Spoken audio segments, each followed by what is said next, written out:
I have the great pleasure of hosting Lord Martin Rees. So, thank you so much for your time and for doing this podcast. Very glad to be with you. So, can you please explain the significance of multiverse theories and where you stand on them? Um, well, it's a speculation, but we've been used to the idea of expanding horizons. We had Copernicus defining the Earth from a central position. Then we realized our star was one of very many in our galaxy. And then we realized that our galaxy was one of many millions visible with a large telescope. And this would be going one step further and saying that our Big Bang was not the only one. Uh, Everything we can see is the consequence of process happening in an expanding universe, starting from what we might call our Big Bang. But there are some theories which say that there could be many Big Bangs, not just one. And it's a speculation, but some particular hypotheses about high energy physics do predict that.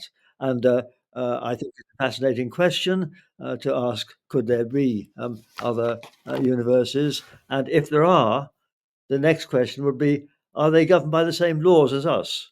Or would they be universes where the physics was different? Mhm. And what do you think are the most exciting developments in astrophysics today? Well, I would say that uh, astronomy and astrophysics have been developing very fast over the last 40 years. It's a very exciting subject, uh, and it's been driven, of course, not by armchair theorists, but by much better observations from the ground and in space, and also by the availability of computers. Because in astronomy, we can't do experiments on our subject matter. We can't actually crush real galaxies together, but we can, in the world of our virtual computer, do calculations like that. And so the advance in technology in terms of detections by telescopes and in terms of instruments has driven the subject. And if you ask me what are the exciting areas, I'd mention three.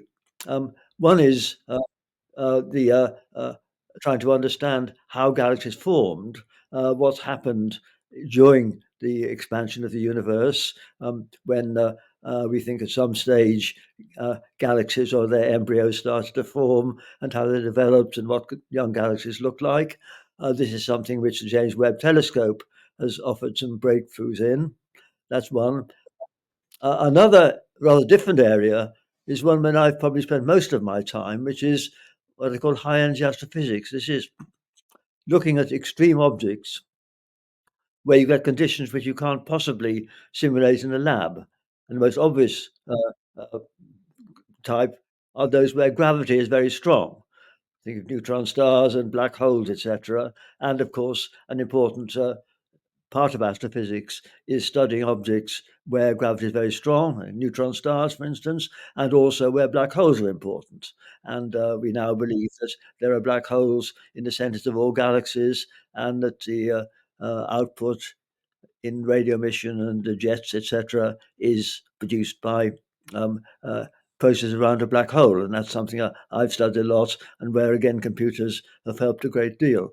So that's using the universe as a lab, as it were, to understand extreme conditions. And the third area I'd mention is exoplanets, because this is a field that dates back not much more than 20 years, and it shows that the night sky is far more interesting than we thought it was, in that most stars are orbited by a retinue of planets, just as the sun is.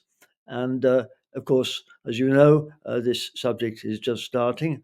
And indeed, the pioneer, Didier Queloz, who found the first one, he is one of my colleagues in Cambridge, and we have a very strong group in Cambridge studying this, and also the um, issues it brings up. I mean, how are these planets similar to or different from the planets of our own solar system? So we need to involve geophysicists and geologists, and also, of course, will there be any life?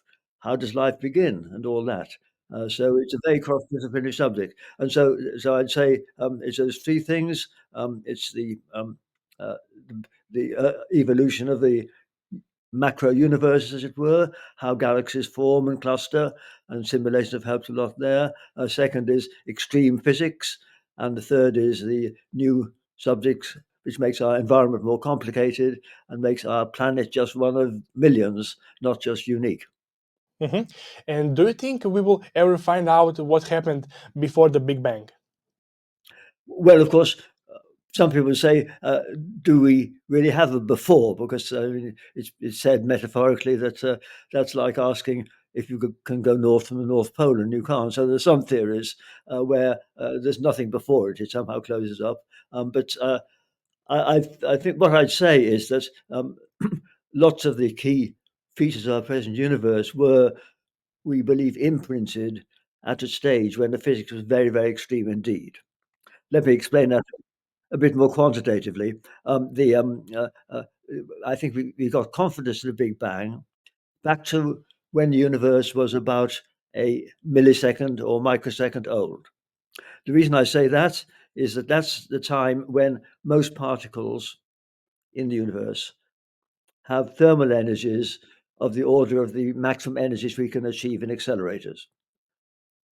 And the universe then, or the observable universe, would then be about the size of our solar system.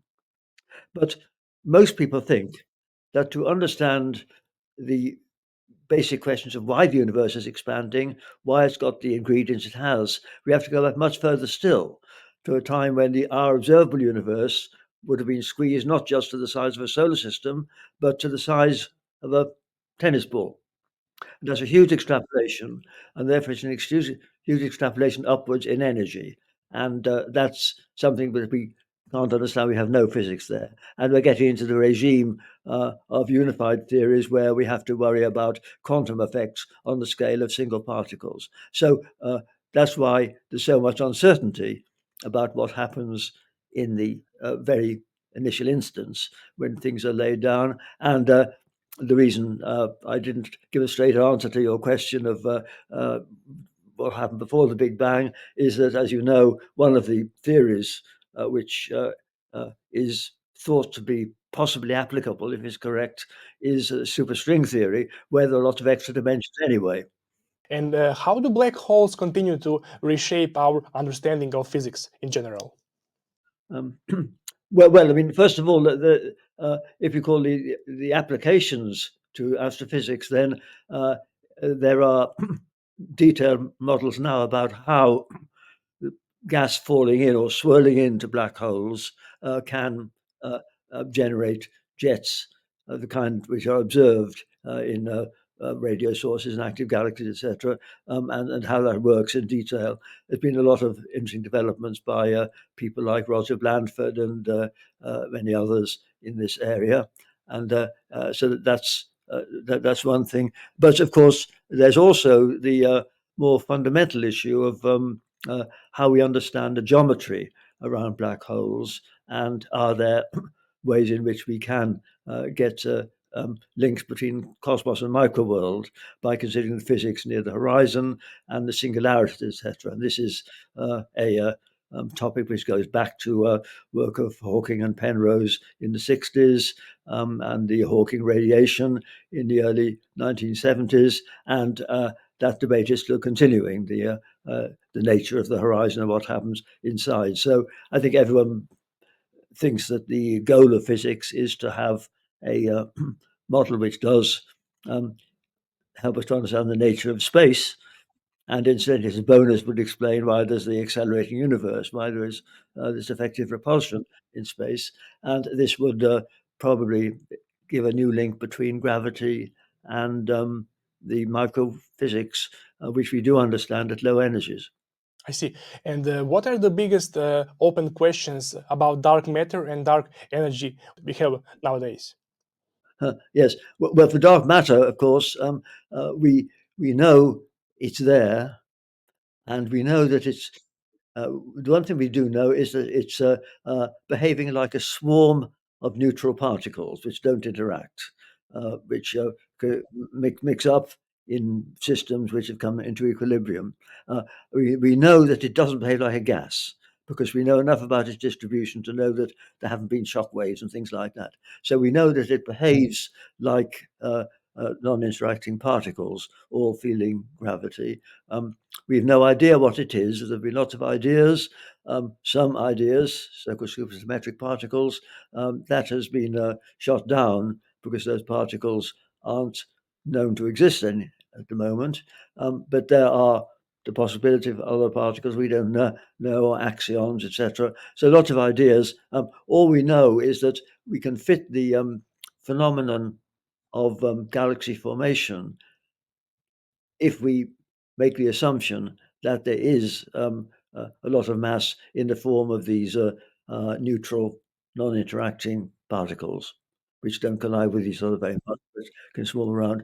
So I think that's all one can say about dark matter. And I and most of us, I think, are rather disappointed that we haven't yet solved this and that we don't know what it is and haven't found any evidence. As you may know, people are looking for candidates by deep underground experiments where a heavy particle might be able to penetrate, but we don't know. So that's dark matter. Dark energy, I would say, is different. This is essentially a force that's latent in empty space, which seems to be pushing galaxies apart and counteracting the gravity, which would make their recession slow down and actually causing it to speed up instead. So we have pretty good evidence that this is happening, but we have no evidence about what this force is. The simplest guess is that it's a force that's the same at all times and in all places, rather like Einstein's cosmological constant, which he introduced for other reasons in the 1930s. But we're not all that sure about whether the dark energy is something which is independent of time. It may depend more in a more complicated way.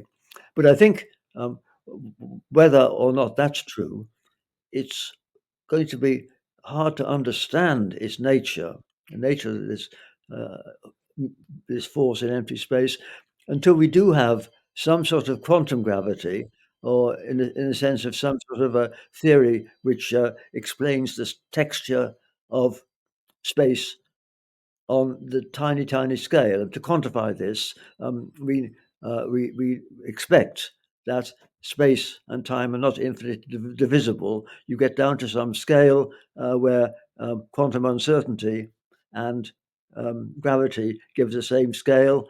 The Planck scales of 10 to the minus 33 centimeters, 10 to the minus 43 seconds, and all that. And when we get down to that scale, which is far, far smaller than any scale we can possibly measure. On that scale, we expect empty space to be um, actually very complicated and turbulent, as it were. And the possibility, of course, in string theory, is that on that scale, there are these extra dimensions, 5 or 6 extra dimensions, which are sort of rolled up, and they don't expand with the other three spatial dimensions, but they are like tightly wrapped origamis in 5 dimensions. And of course, there's lots of complicated geometry of these. But that's a long way of saying that it'll be a long time, in my opinion, before we understand in details what is this force latent in empty space, which pushes things apart rather than makes them fall together. I see. And what happens when galaxies collide? And what is the chance of human survival in that case? I would like to be reassuring then.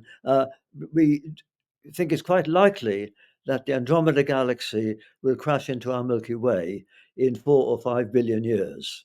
Um, uh, they're falling towards each other. We don't quite know whether they collide head on or in a glancing way, but this is just the kind of thing which can be simulated quite easily. And if that happened, then it would destroy the disk-like structure of both our galaxy and the Andromeda galaxy, and the merged combination would be more like an elliptical galaxy. Okay, but that wouldn't necessarily affect us because if we were living in this galaxy or our galaxy in 4 or 5 billion years, then we would see the Milky Way disappear and stars around us. But the nearest star would be only maybe twice as close as it is now. Because you've got double the number of stars and the same size. And so the chance of two stars colliding or one getting close enough to destroy our solar system, it's not zero, but it's not hugely enhanced by this catastrophe for the entire galaxy. Okay, so my next question is quite short. So, are there an infinite number of universes? We've no idea. I mean, we know there's one, but we've no idea. I mean, there are theories. Well, uh, nearly 30-year-old theory by the great cosmologist Andre Linde of what he called eternal inflation. Uh, and he shows that for certain assumptions about the physics in the early inflationary stage, you do get a continual expansion and it goes on forever and there are, in a sense, an infinite number. That's one possibility.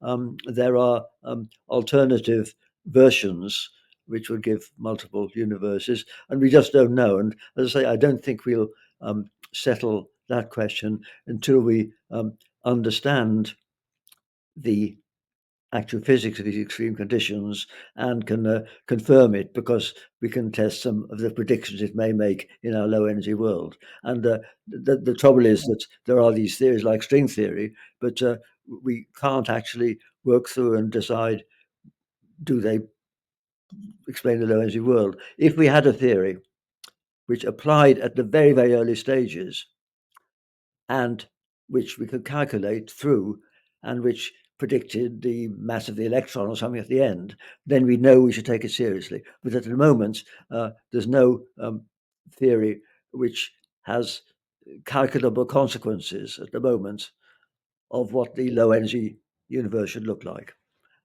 And until that happens, this is all going to be very speculative. Right. And how close are we to detecting extraterrestrial life, and what would it mean for humanity? Um, well, I mean, how close are we? I think uh, it's possible that we'll have some evidence in the next 10 or 20 years from the, the spectra of some of these exoplanets, either from James Webb or perhaps from the Giant European Telescope, which is being built, will be online in about 4 years, called the Extremely Large Telescope, ELT, not very imaginative nomenclature, but this has a 39-meter diameter mirror, not one sheet of glass, but a mosaic of 800. So it collects a lot more light than the James Webb, 6.5 meters. But on the other hand, it doesn't go into infrared. So it's not clear which would be do best. But both those telescopes are going to tell us something about uh, the atmospheres and the surface of the planets. And if there was a planet that was covered in vegetation, then I think we'd be able to detect that. So that's possible. Now, obviously, this is an exciting possibility to look for this. Is it likely or not? We don't know. And the reason we don't know is that the actual origin of life, even on Earth, is not understood. We understand biological evolution by Darwinian selection, etc., over 3.5 billion years or thereabouts. But the key transition from complex chemistry to the first replicating, metabolizing entities that we call alive, that is not understood at all. And the good news is that there are serious people working on it. There's been fascination with that topic, obviously, for ages, for centuries even.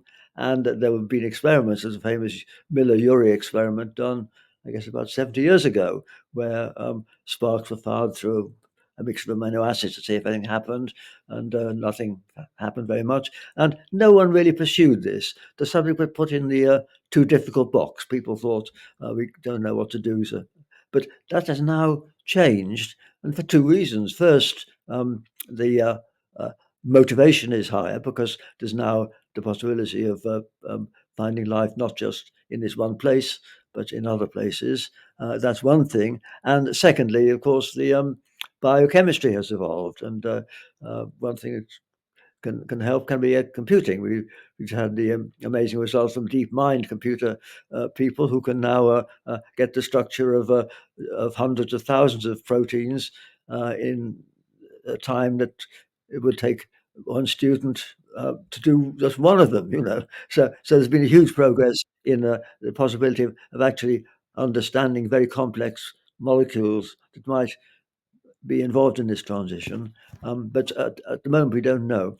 And of course, the key question is that transition a rare fluke, which happened here on the Earth, but won't have happened elsewhere? That's logically possible, though most people think it's unlikely.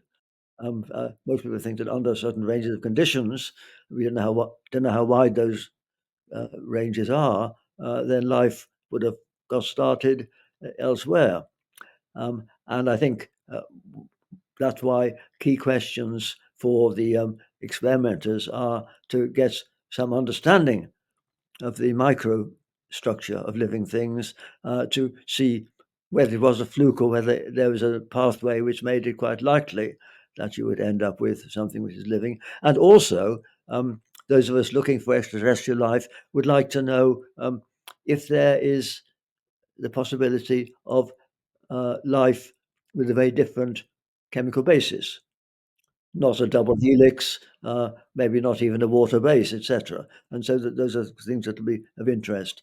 On the empirical front, then, as I say, we might find some evidence for biological activity on exoplanets from spectroscopic studies. The other thing that would be interesting, and this is something which we'll know more about in 10 years, is whether there could be any life in our solar system elsewhere. And the candidates being studied are Enceladus, a moon of Saturn, and Europa, a moon of Jupiter. These are both ice covered with water underneath them. And sometimes you can see evidence of the water because it sprays out through gaps, sort of gulfs between different parts of the ice. And so if the study of those locations reveals evidence for anything organic, that will be very important, because if we can show that life has evolved twice in our one solar system, that tells us straight away that it's not a rare fluke and it must exist in maybe a billion places in our galaxy. So that's why that experiment is so important. You might say, what about Mars rather than Jupiter? I think the point there is that if we found evidence for something that was organic on Mars, then you couldn't rule out that it had spread from the Earth or vice versa, because we know that comets come from, and asteroids and things come from Mars to the Earth, etc. So you wouldn't be quite sure that it was a separate creation, as it were. Whereas I think if it was deep under the ice of Europa, then that would be a stronger likelihood that it's independent. So anyway, that's the way in which we may know in 20 years' time how likely life is. And of course, what we'd then like to know, is it in its basic chemistry at all similar to the life that we have here? And I'd like to go on and say another thing. Even if there were another Earth-like planet where the chemistry and physical conditions were the same, and if life started, then of course it may take a quite different evolutionary track. And of course, most people who study evolution say that there are various sort of bifurcation paths where it could have taken a different route. And so, even if simple life is common, then life which has developed to at least the level of the higher mammals and us may not be common at all. We don't know that. And there's another thing which is relevant for those who are doing SETI programs. And I should mention that I'm the chairman of the advisory group to the Breakthrough Foundation called Breakthrough Listen, which is doing some programs to look for evidence of extraterrestrial life. I've mentioned some of this in my most recent book, If Science is to Save Us. So I think it's important to uh, know that we don't know what we're looking for, but we could be looking at a planet which was like the Earth and had not evolved in the same way to lead to a biosphere like the one we're in. That's obviously the first thing you're looking for. You can recognize that easily, a technological civilization like ours. But I don't think that's what we will see. And the reason for that is that um, uh, let's think about the Earth. It's taken, as I say, 3.5 or 4 billion years for life to get to the state we're in. And what we would call technological civilization has been around for, well, 10,000 years, 100,000 years, but a tiny sliver of the history of the Earth. And moreover, if we look ahead, then what's going to happen? We're not the culmination of evolution. Our Earth is only halfway through its life. And in the second half of life, we don't know what's going to happen at all. It's hardly up to us, of course. But it could be that we'll be entirely superseded by some sort of electronic life. And uh, if that happens, we've no idea what it will be. So even if there's another planet which is like the Earth and where evolution happened in the same way as it's happened on the Earth, it's unlikely to be time synchronized. It won't be synchronized. So this sliver of time, just a few thousand years, where we have a technological civilization, um, would happen simultaneously. Um, Either it'll lag behind and we won't see any evidence of technology, or it'll be far ahead. And if it's far ahead, we again won't see anything like what we have on Earth now. We've no idea what we would see. My speculation is that in the far future, electronic entities will take over and they will be near immortal, so they won't be deterred by long interstellar voyages. And unlike those of us who evolved by Darwinian selection, they won't be aggressive. So uh, I think I get round the Fermi paradox in an encouraging way by saying that there can be lots of intelligences if they are post-human, electronic, and evolved by what I call secular intelligent design, rather than by Darwinian selection, and therefore they won't be aggressive and expansionist, as is assumed by Alston and other people who think that they would have come and eaten us if they'd been way ahead of us. So there could be a lot of life out there without um, causing problems with the Fermi paradox, if that life is um, electronic and non-biological and didn't evolve by Darwinian selection. And so I think if we are to find anything which is manifestly um, an artifact of some kind of technology, I think it's more likely that it'll be something which is the creation of some long dead civilization like ours, which originated on a planet like ours, which had a head start, which could have been 1 billion years over the Earth because it was around an older star. What are the implications of gravitational wave discoveries for our understanding of the cosmos? Well, they're very important indeed for understanding gravity and Einstein's theory, because, of course, the problem with testing Einstein's general relativity is that its effects are only measurable at all when the magnetic fields are very strong. They're barely detectable in our solar system. The light bending detected in 1919 was a tiny effect, and the effects are only major in extreme places like neutron stars and black holes. And of course, we don't get any details. I mean, as I mentioned, we do have these models now for jet production involving black holes, but uh, they're not yet specific enough to be able to tell us the details of the black hole. They'd work in a generic class of models rather like the black holes we have. But the gravitational waves are, of course, a separate prediction, and they are sensitive in different ways to the details of general relativity. And so the fact that they are happening in ways consistent with general relativity is further support for the theory in its standard form. And of course, this is a prime example of where the people who deserve the credit are not those who do the thinking, but those who design this amazing equipment. Because the most amazing feature of LIGO is its sensitivity. What it's looking for is this tiny displacement in the separation of these mirrors 4 kilometers apart, and the fractional change is equivalent to something the thickness of a human hair at the distance of Alpha Centauri.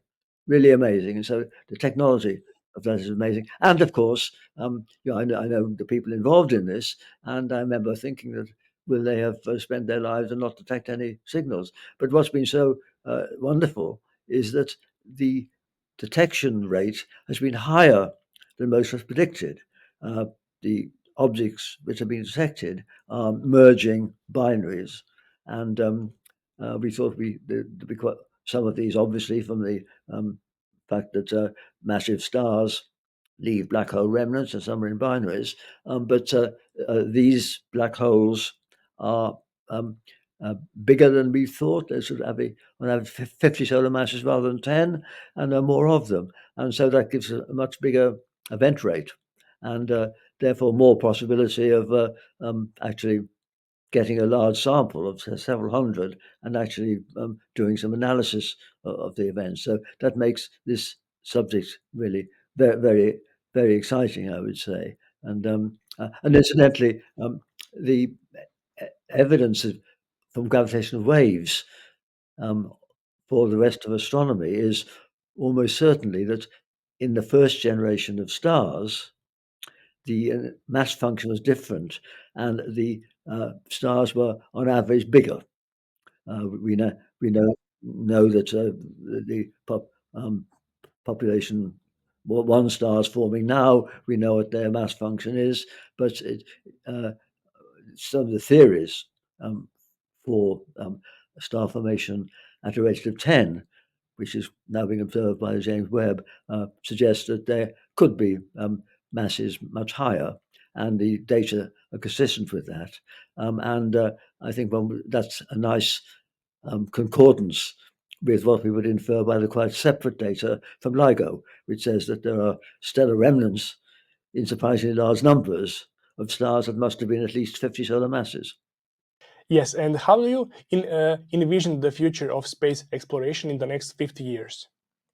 Okay. Well, I should refer to another book of mine, a book uh, with Don Goldsmith called "The End of Astronauts." I think space technology is very exciting. Of course, we depend on it every day in lots of ways, um, but it is changing. And the one thing that is changing very much is the ability to launch quite large masses at low cost. And I think the new SpaceX rocket, Starship, which can launch over 100 tons into low Earth orbit, is and is reusable even the first stage. This is really transforming the economics of sending things into space, and being able to say build up quite large structures like solar energy collectors and things like that in space, which can be assembled by robots. So that's very exciting. But uh, this allows us to send much higher masses. And incidentally, if they'd had the uh, Starship rocket when they were designing the James Webb Telescope, then three of its contributors have said that it would have been able to be done for a third of the cost, because first of all, the mirror 6.5 meter would have fitted in the nose cone in one piece. You wouldn't have needed the complicated mosaic of 18 pieces to assemble, and it could be made in a more robust way without using special materials. So having the weight um, limit relaxed would make it much easier, and so that's going to be a tremendous asset for future space projects. and also for other uses of space, um, and um, and of course the space exploration. But I haven't said yet anything about human space exploration, and here I think that the case for sending humans into space is getting weaker all the time with every advance in robotics and miniaturization.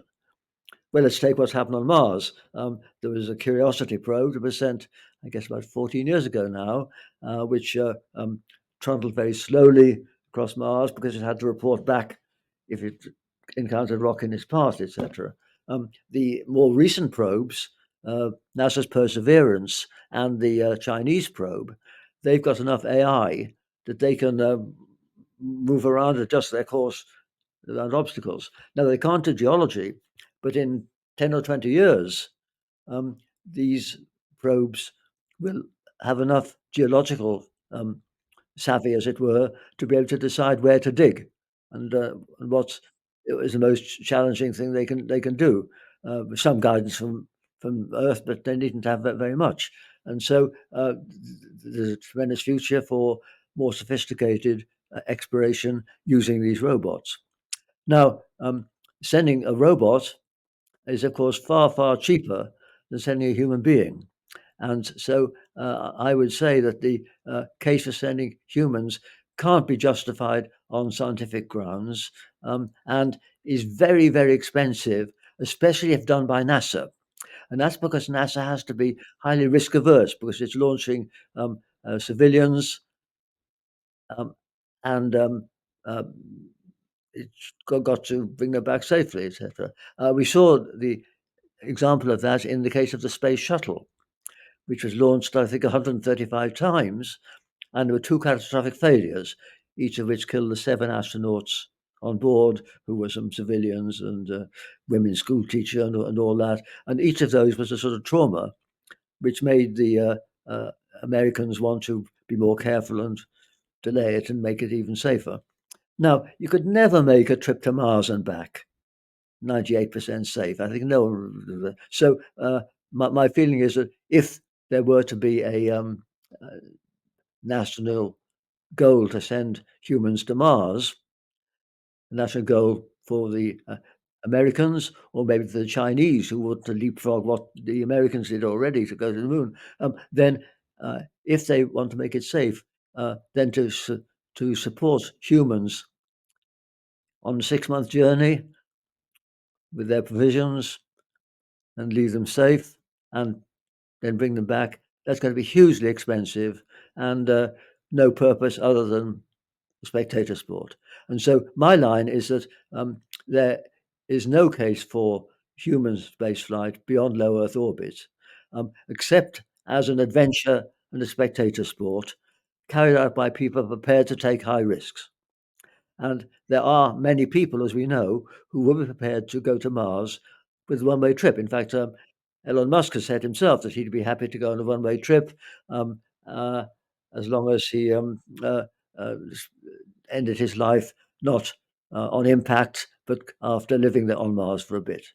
So there are, as we know, people who would do that, and we should cheer them on because they would take a far higher risk than I think NASA would ever be prepared to impose on civilians. And so my scenario is that there will be, perhaps by the end of a century, few of these crazy pioneers living on Mars in a cave or under some dome. Um, Very uncomfortable, of course. But it's a dangerous delusion to think that Mars will ever be a place where millions will want to go.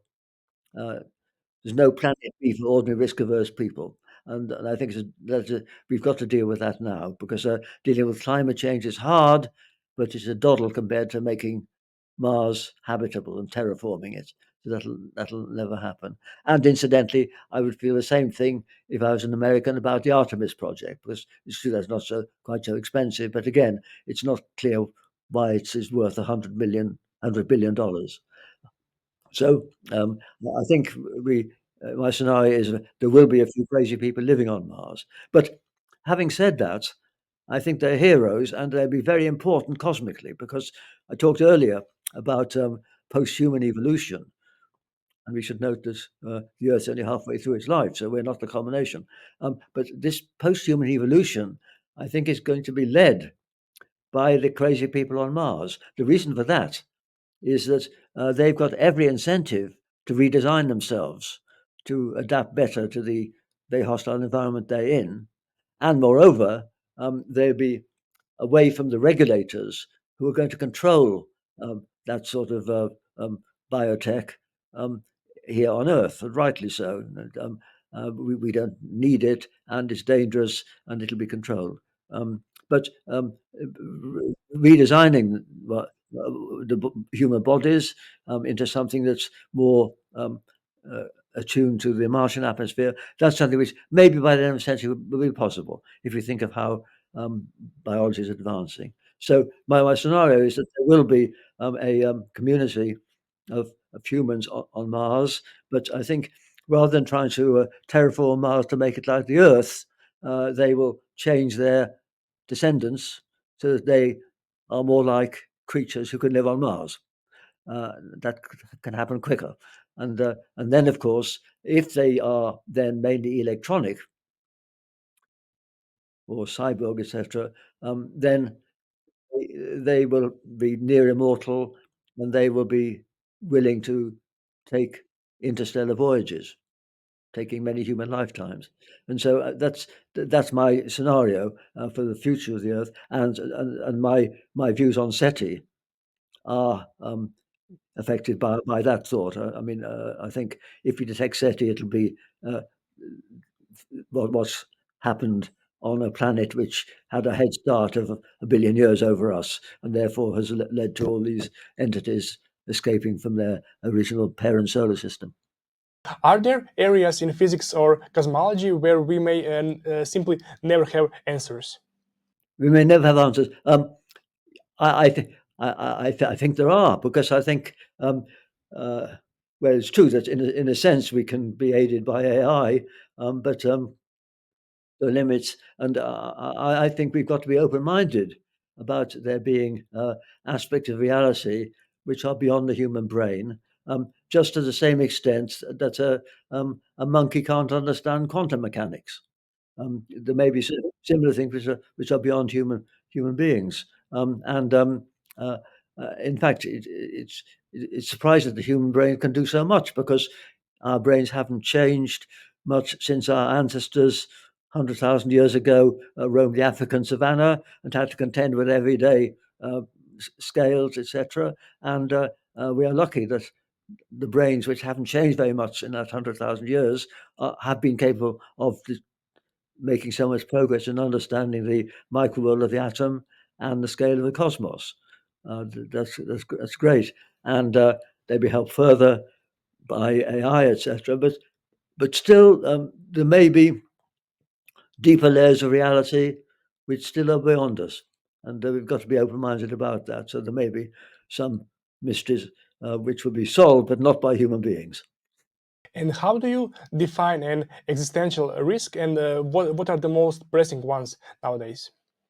Today, yes. Well, you're probably asking this question because I co-founded a centre in Cambridge, UK, uh, to address uh, uh, how to improve resilience against these various threats. And the motive is that, of course, technology is very powerful, and our world is more interconnected, so that disasters, either natural or malignly induced, can spread globally. And among these are obviously pandemics. Natural ones are bad enough. Engineered pandemics could be even worse. And also the downsides of computers going wrong. If we have computer networks which go, get out of control, then that could disrupt our civilization, and if not kill us all, destroy our civilization. Um, we know we couldn't last more than a few days without electricity in a city life. So there are these global things, global constraints, and I've been involved in setting up in my Cambridge this centre, which is trying to get a cross-disciplinary group to think more intensively about what these scenarios are and how we can minimize the risks from them and be more resilient against them if they occur. The motive is quite simple. They're getting more likely year by year, and the amount of attention given to them is very much smaller than the amount given to more routine risks like car accidents and things of that kind. Do you think human civilization will be destroyed? And if so, what do you think will cause its destruction? Well, as I say, I think the there could be some massive engineered pandemic which does destroy almost all of us with a very high fatality rate. That could happen. It may not destroy everyone, but it would destroy our present civilization. It may leave a few people alive. And to be slightly frivolous, one of my nightmares would be if the only people left alive are the people on one South Sea island, and they're a mixture of the indigenous inhabitants plus a few of these survivalist, crazy high tech people. I won't name them, but you know who they are, and see how they would get on if they're the only people left on the world. Would they wipe each other out, or would they generate a new world? We don't know. But more seriously, I think we can imagine something which could destroy civilization because we are so dependent now on electricity for the internet and power. And indeed, I quote in one of my books from a US Defense Department document produced in 2012 on the effect of a state level cyber attack on the electricity grid on the east coast of the US. And they say that if this lasted more than a few days, it would merit a nuclear response, assuming it was a state level kind of a state. Now, we know that AI may help us in many ways, but it also helps the cyber criminals. So maybe it's easy to do this, something like that. We don't know. There's an arms race between the cyber criminals and the cyber security people. We don't know. But the main point is that we are more and more dependent on systems like that, obviously for electricity in the grid and air traffic control globally and all these things and electricity grid and undersea cables and all that. And if these failed for even a few days, there's no communication, no transport, no power, then we would revert to anarchy. And so I think that's the more likely scenario than actually killing everyone off. But that's something which is getting more likely year by year. And that's why I feel there's a strong motive to expand centres like ours in Cambridge. What lessons can we draw from cosmic timescales when thinking about humanity's longevity? Um, Well, I'm not quite sure what you mean, but of course, think the timescale for species to evolve by Darwinian selection is measured in a million years or so, isn't it? Typically, whereas the changes that have been happening here are much faster because they're not driven by Darwinian evolution. And they're very short. And indeed, there's a one thing which is important for political decision making is that things are changing much faster now than they were a few centuries ago. I give an example in one of my books of those who built the cathedrals. I mean, there's a cathedral near my home called Ely Cathedral, and it's typical of the great European cathedral. It was there built 900 years ago by people who knew of nothing beyond Europe and probably never been more than 100 miles from where they were born. But nonetheless, they built this amazing artifact, which uh, took 100 years to build and inspires us still nearly 1,000 years later. Um, Whereas now we have a horizon of billions of years and far more technology, etc., but we don't build things that last that long. And the reason is that the medieval people who built the cathedrals, they thought the world may only last another 1,000 years, but they thought that their children and their grandchildren would live lives like theirs, and so that their grandchildren would appreciate the finished cathedral. Whereas now we talked about these vast horizons in the future, but we can't be sure what the preferences and tastes of our grandchildren will be because in 50 years, the political situation, the risks, the opportunities, technologies, the medicines may be quite different, and that's one reason why it's very, very hard to get people to apply a low discount rate and plan ahead. And that's, I think, a problem, because there are many things we can't do in a hurry and need to plan ahead for. But because the uncertainty is greater in the future now than it was at equal time in the future in earlier centuries, that's an inhibition. Yes, and my final question. So, what do you think about the concept of God? The concept of God, well, that's a very varied concept. I mean, I describe myself as a practicing non-believer. I don't believe in the dogma of any particular religion, but I do believe in the value of religion as emphasizing what humans have in common, given that so much divides us, there's too much inequality in the world and all that. And so I think to have rituals which we can all share and which are uh, carried over from generation to generation is a good thing for human societies and good to participate in. So to that extent, I'm in favour of organised religion. Um, but it's based on custom, in my view, not on any dogma. And the reason I take that view is that, as we know, there are some evangelicals, etc., who think they know all the answers. That, if you talk to them and say we don't know about what happened in the early universe, they would say, "Well, yeah, boo, we do know," because say God did. But I mean, if you discount that, the point I would make is that for most of my students, learning about the hydrogen atom is quite a challenge for all of us. And that being so, is it plausible to expect to have any deep understanding of these most important aspects of reality? It seems unlikely. And in fact, I would quote what Darwin said on this subject, if I can remember it. He said, um, he said that these things are beyond human intelligence. It's like a dog trying to understand the mind of Newton, and he says that we've got to accept that these are mysteries and do the best we can. So, as far as religion is concerned, I was brought up in England in a conventional way, so it's the English Church which I support because it's got wonderful artistic and aesthetic accretions over the centuries, and so I support that. If I was in Japan, I would support Shinto in the same way, probably, because I wouldn't believe in any sort of historical dogma. Lord Rees, I would like to thank you for your time. It was my honor to have you on the podcast. Right. Well, thank you very much for inviting me.